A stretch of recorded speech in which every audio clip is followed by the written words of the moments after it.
Be ready. 5 seconds. Start. Sir, this is a very simple measure. On 23rd March 2000, as the House is aware, there was a proclamation by the President, and accordingly the President took over the administration of that state, and as the House is also aware, the legislature was dissolved.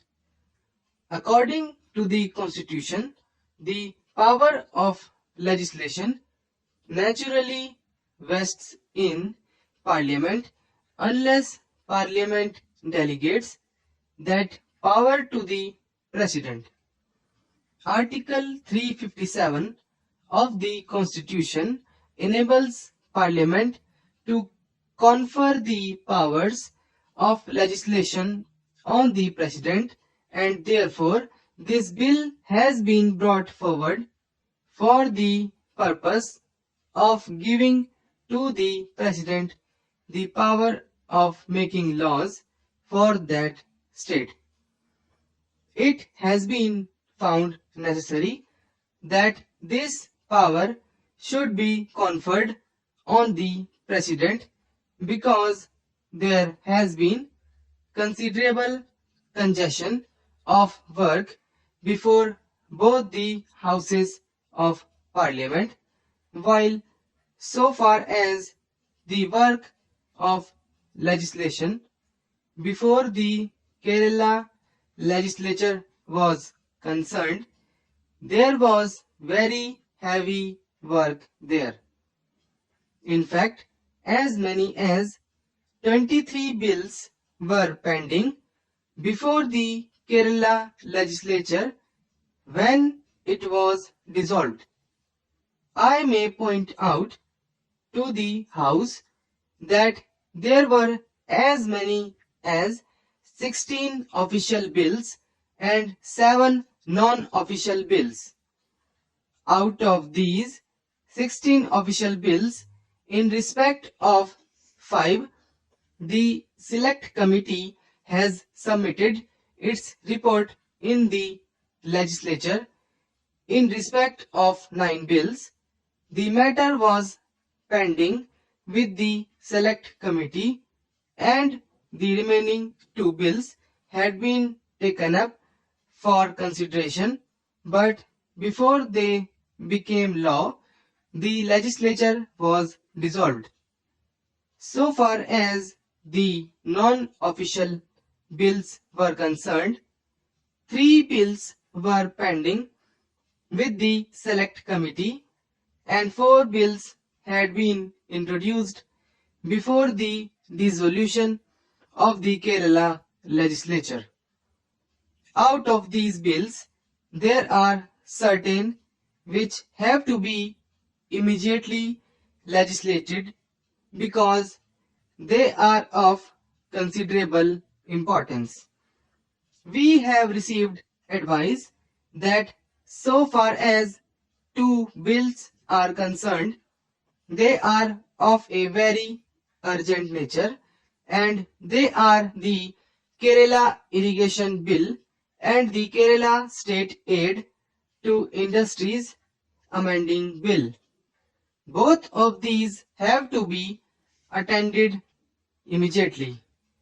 There are also 4 land reforms bills, and the Government of India will have to consider to what extent the provisions of these bills have to be taken up.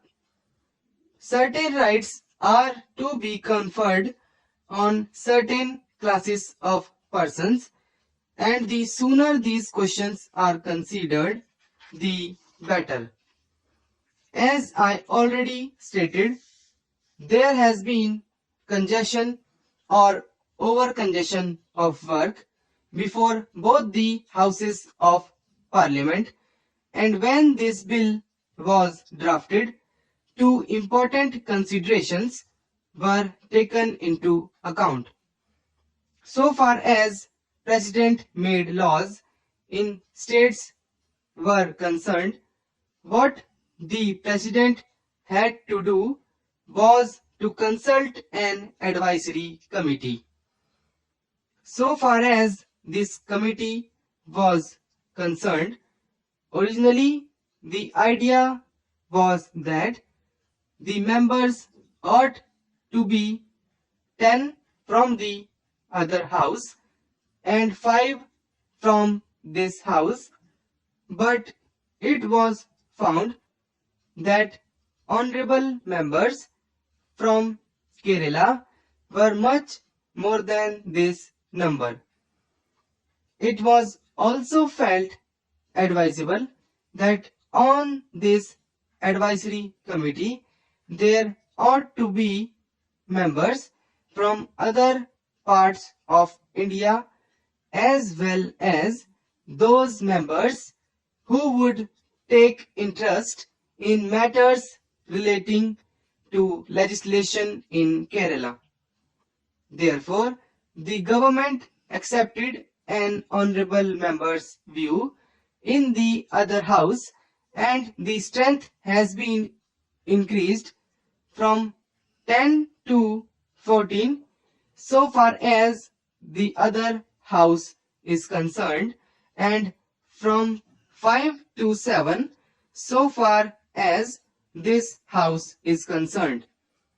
The total number of members from Kerala in both the houses is 12 plus 6.